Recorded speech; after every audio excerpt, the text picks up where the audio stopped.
Hello everyone, hello dear student, आप सभी का स्वागत है। आज की क्लास में मैं बात करने वाला हूं गरीबी और बेरोजगारी, पॉवर्टी और अनएम्प्लॉयमेंट से रिलेटेड कुछ इंपॉर्टेंट क्वेश्चंस के बारे में, जो कि आपकी बिहार शिक्षक भर्ती 2024 यानी बीपीएससी टीआरई 3 और टीआरई 4 जब होगा उसके लिए बेनिफिशियल होने वाली है ये क्लास। आप जरूर इसको लास्ट तक देखिए और इस तरह के जितने भी टॉपिक्स मैंने कवर कराए हैं उन सभी की क्लासेस को जरूर देख लें, क्योंकि एग्जाम के लिए बहुत बेनिफिशियल होने वाले हैं। तो चलिए शुरुआत करते हैं पहले क्वेश्चन के साथ। पहले सवाल कहता है, भारत में गरीबी के बारे में अपवाह सिद्धांत यानी कि the drainage theory regarding poverty in India is related to, यानी इस थ्योरी को किसके द्वारा दिया गया, जिसमें कहा गया कि भारत की गरीबी का मुख्य कारण अंग्रेजों के द्वारा भारत से जो मुख्य चीजें हैं उनको ले जाना और भारत की स्थिति को गरीब बना देना, भारत के लोगों को गरीबी की स्थिति में छोड़ देना था। तो ये जो ड्रेनेज सिस्टम अपवाह सिद्धांत बताया गया है, ये दादा भाई नौरोजी के द्वारा बताया गया है। और ये आपको याद रखना है कि इन्होंने सबसे पहले गरीबी के बारे में भी जिक्र किया है अपनी किताब में, और उस किताब का नाम है poverty and un British rule in India के नाम से दादा भाई नौरोजी का ये सिद्धांत है। प्रतिभा पलायन का क्या अर्थ होता है? प्रतिभा पलायन यानी ब्रेन ड्रेन जब हम वर्ड यूज करते हैं जनरली तौर पर एजुकेशनल अनएम्प्लॉयमेंट की बात करते हैं, शिक्षित बेरोजगारी का जिक्र करते हैं, तो हम देखते हैं कि जो हमारे पास स्किल्ड वर्कर्स हैं, जो हमारे योग्य लोग हैं, जिनके पास अधिक कौशल है, जब वो लोग दूसरे राज्य पहुंच जाते हैं, दूसरे देश पहुंच जाते हैं, और ये बिहार की तो मुख्य समस्या है कि बिहार की प्रतिभा का इस्तेमाल महाराष्ट्र, गुजरात, दिल्ली जैसे शहर करते हैं, राज्य करते हैं।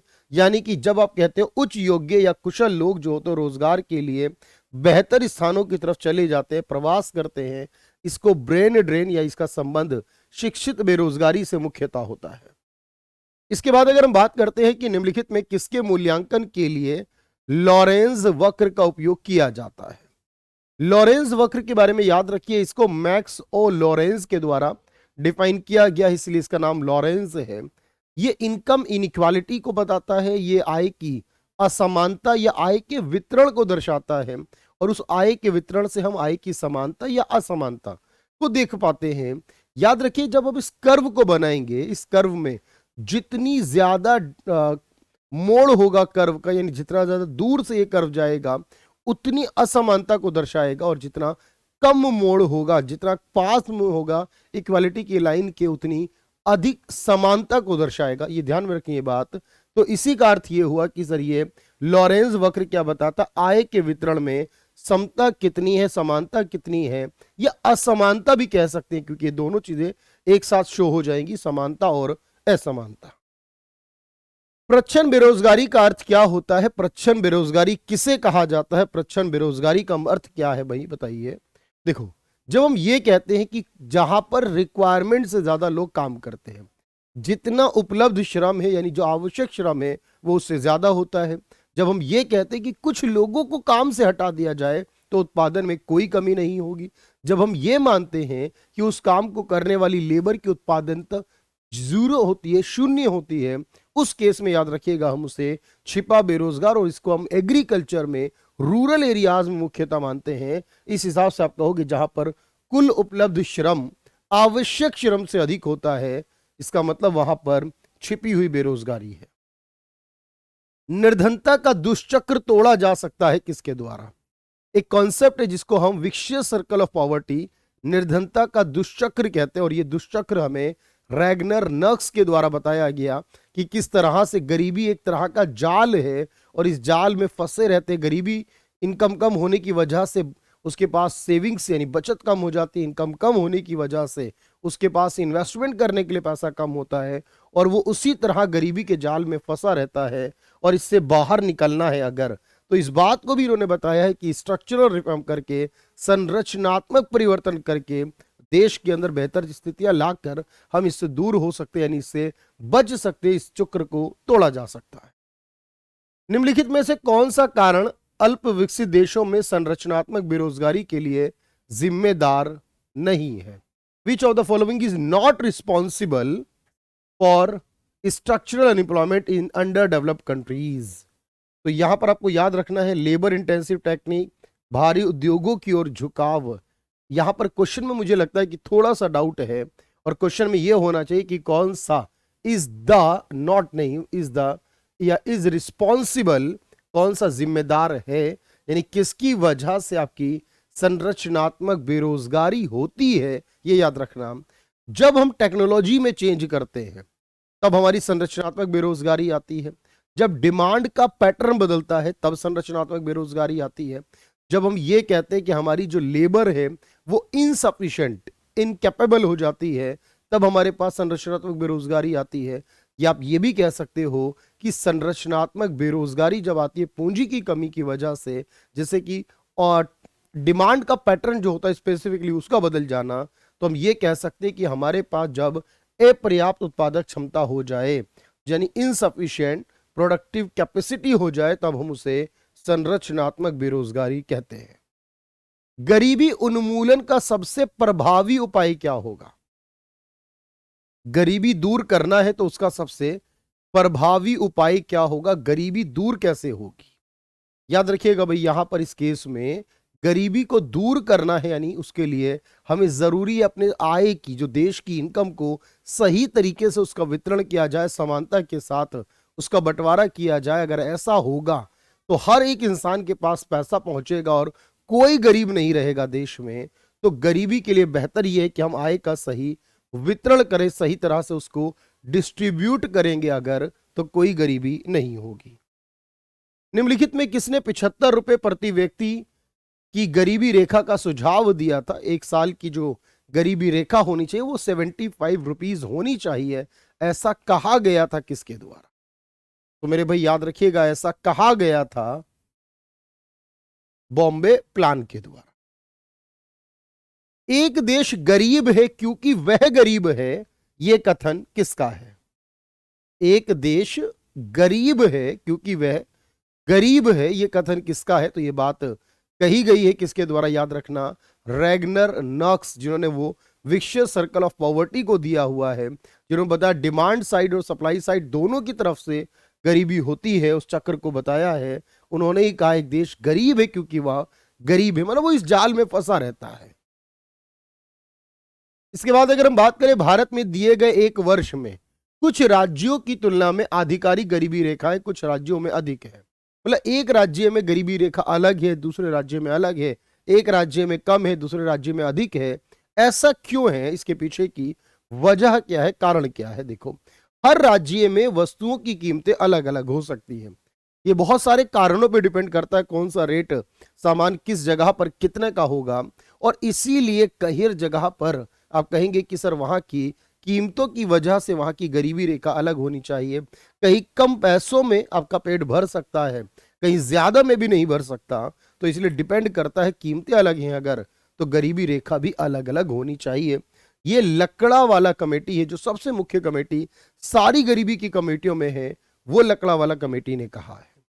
अगर हम बात करते हैं यूजुअल प्रिंसिपल स्टेटस, सामान्य प्रधान स्थिति, सामान्य सहायक स्थिति या सामान्य प्रधान और सहायक स्थिति के अनुसार ये वर्ड यूज किए जाते हैं किस में?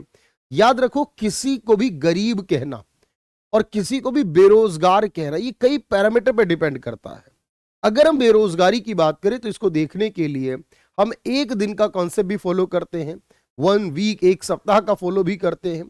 जब हम 1 डे का करते हैं उसको डेली बेस पे मानते हैं, जब वीकली बेस पे मानते हैं तो सप्ताह भर का, और यूजुअल प्रिंसिपल यानी 365 दिन एक साल का, कि एक साल में उसे कितने दिन काम मिला और कितने दिन उसे काम नहीं मिला, इस पर बेस्ड होता है कि वो बेरोजगार हुआ या नहीं हुआ।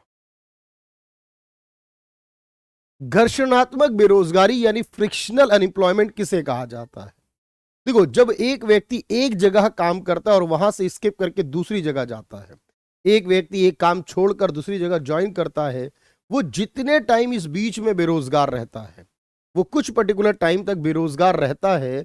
जब कोई व्यक्ति प्रथम बार श्रम शक्ति में जुड़ता है और उसे काम मिलने में फिर समय लगता है, या फिर आप इसके बारे में बात करें किसी और तरह से आप कहेंगे तो जब it time to find a job, जितना टाइम उसको नई जॉब फाइंड करने में लग रहा है बेसिकली, तो उसी को कहा जाता है घर्षणात्मक बेरोजगारी। जो निर्धनता की अलग अलग कमेटियां हैं उनको क्रमानुसार बताइएगा, पहले कौन सी बनी, उसके बाद कौन सी, फिर कौन सी बनी। देखो, अलग कमेटी 1979 में आई है, लकड़ावाला कमेटी की रिपोर्ट 1993 में आई है, तेंदुलकर कमेटी 2009 में आई है और रंगाराजन कमेटी 2014 में। यानी जो गिवन है वो बेस्ट है अपने आप में, उसी सीक्वेंस को फॉलो करना है आपको, क्योंकि उसमें सारी कमेटीज के नाम सही दिए गए अलग अलग टाइम पर। आय की समग्र समानता द्वारा वर्णित किसी आय के बंटन के गिनी गुणांक का मान क्या होगा? देखो, गिनी गुणांक जो निकाला जाता है वो भी आय की असमानता को मापता है। आय की असमानता को मापने के लिए जब हम उसको ग्राफिकल प्रेजेंट करते हैं तो उसको लॉरेंस कर्व कहते हैं, और जब उसको न्यूमेरिकली करते हैं तो उसको गिनी कोएफिशिएंट कहते हैं। जीरो डिफाइन करता है कि पूरी तरह इक्वालिटी है, वन डिफाइन करता है पूरी तरह इनइक्वालिटी है, असमानता है, और इसलिए इसका मतलब जितना छोटा नंबर होगा, जीरो के करीब होगा। मान लीजिए एक नंबर 0.25 है, दूसरा नंबर 0.75 है, तो 0.25 जो है वो कम असमानता को दर्शाएगा और 0.75 अधिक असमानता को दर्शाएगा। ये मतलब हुआ। तो जीरो जो आता है वो समग्र या पूर्ण समानता को वर्णित करता है। भारत में नगरीय क्षेत्रों में बीपीएल परिवारों की पहचान के लिए कौन सी कमेटी बनाई गई? बीपीएल का मतलब होता है गरीब परिवार। एक्चुअली गरीब परिवारों की पहचान अगर गांव में करनी हो, ग्रामीण क्षेत्रों में, उसके लिए पीसी सक्सेना कमेटी बनाई गई, और उसी के लिए एसआर हाशिम कमेटी बनाई गई 2010 में शहरों के लिए, 2009 में गांव में बीपीएल परिवारों के लिए सक्सेना कमेटी बनाई गई। लॉरेंस वक्र के अंतर्गत जितना अधिक मोड़ होता है उतना क्या होगा? मैंने आपको बताया लॉरेंस वक्र जब बनेगा वो जितनी दूर से बनेगा, जितना अधिक मोड़ को दर्शाएगा, याद रखना उतनी ही असमानता का अंश अधिक होगा। जितना मोड़ ज्यादा होगा असमानता भी उतनी अधिक होगी। कार्यकारी दल टास्क फोर्स बनाया गया था एक, उसने 1973-74 में गरीबी रेखा का अनुमान लगाया था कि शहरों में और ग्रामीण क्षेत्रों में कितने रुपए महीना गरीबी की रेखा होनी चाहिए। देखो याद रखना, गरीबी के अनुमान लगाने के लिए कहा गया था 56.64 रुपीज शहर में और 49.09 जो होना चाहिए रुपीज वो गांव में एक महीने की गरीबी दर होनी चाहिए, गरीबी रेखा होनी चाहिए। इस बात को यहां पर डिफाइन किया गया था। बात समझेंगे ध्यान से। तो यहां पर आपके लिए जो इंपॉर्टेंट है बात वो यही है कि जब हम इस बारे में बात कर रहे हैं कि सर यहां पर इसको डिफाइन किया गया था। वैसे अगर आप इस तरह के बहुत सारे कॉन्सेप्ट सीखना चाहते हैं मेरे साथ, अगर आप इस बार 11th और 12th क्लास की इकोनॉमिक्स को कवर करते हुए, यानी बीपीएससी टीआरई 3.0 के इस पीजीटी का सिलेबस जो कवर हो रहा है आपका, इसको क्लियर करना चाहते हैं तो आप इस बैच में मेरे साथ जुड़ सकते हैं। अभी एडमिशन ओपन है इसके अंदर, और इसमें मैं आपको कंप्लीट कोर्स कराऊंगा, क्योंकि ये क्लासेस आपके लिए अवेलेबल करा रहा हूं जो मैं इसमें कुछ इंपॉर्टेंट क्वेश्चन लेकर आऊंगा, लेकिन प्रॉपर के लिए आपको ज्वाइन करना होगा ये बैच। जस्ट 999 रुपीज में कैरियर विल ऐप पर जाना है लाइव क्लासेस के अंदर, और वहां टीचिंग कैटेगरी में आपको ये बैच अवेलेबल होगा। तो चलिए अगले क्वेश्चन पर बात कर लेते हैं जल्दी से। अगला क्वेश्चन क्या कहता है? दादा भाई नौरोजी ने अपनी पुस्तक poverty and un British rule in India जो 1867-68 में आई थी, में गरीबी का अनुमान लगाया था कितने रुपए? इन्होंने ये कहा था दादा भाई नौरोजी ने कि गरीबी की रेखा 16 से 35 रुपए होनी चाहिए। 16 रुपए से लेकर 35 रुपए तक गरीबी की रेखा हो सकती है। इसका अनुमान लगाया था 16 to 35 rupees per capita per year के लिए। उस समय पर ईयर में ये बात कही गई थी। राष्ट्रीय योजना समिति जो 1938 में बनी, उसके द्वारा जो गरीबी रेखा का अनुमान लगाया गया वो कितना था? जो अनुमानित गरीबी थी 1938 में, उस समय कही गई कि गरीबी रेखा गांव में 15 रुपए और शहरों में 20 रुपए, या फिर 20 रुपए और 25 रुपए, या फिर 25 और 30 रुपए कहा गया। तो याद रखेंगे यहां पर 20 और 25 रुपए के बारे में बात की गई थी। तो यहां पर जो पर कैपिटा होनी चाहिए, पर कैपिटा पर मंथ में होनी चाहिए, ये बात ध्यान रखिएगा। तो पर कैपिटा पर मंथ में जो होनी चाहिए वो 15 से 20 रुपए के बीच में लगभग होनी चाहिए, इस बात को कहा गया।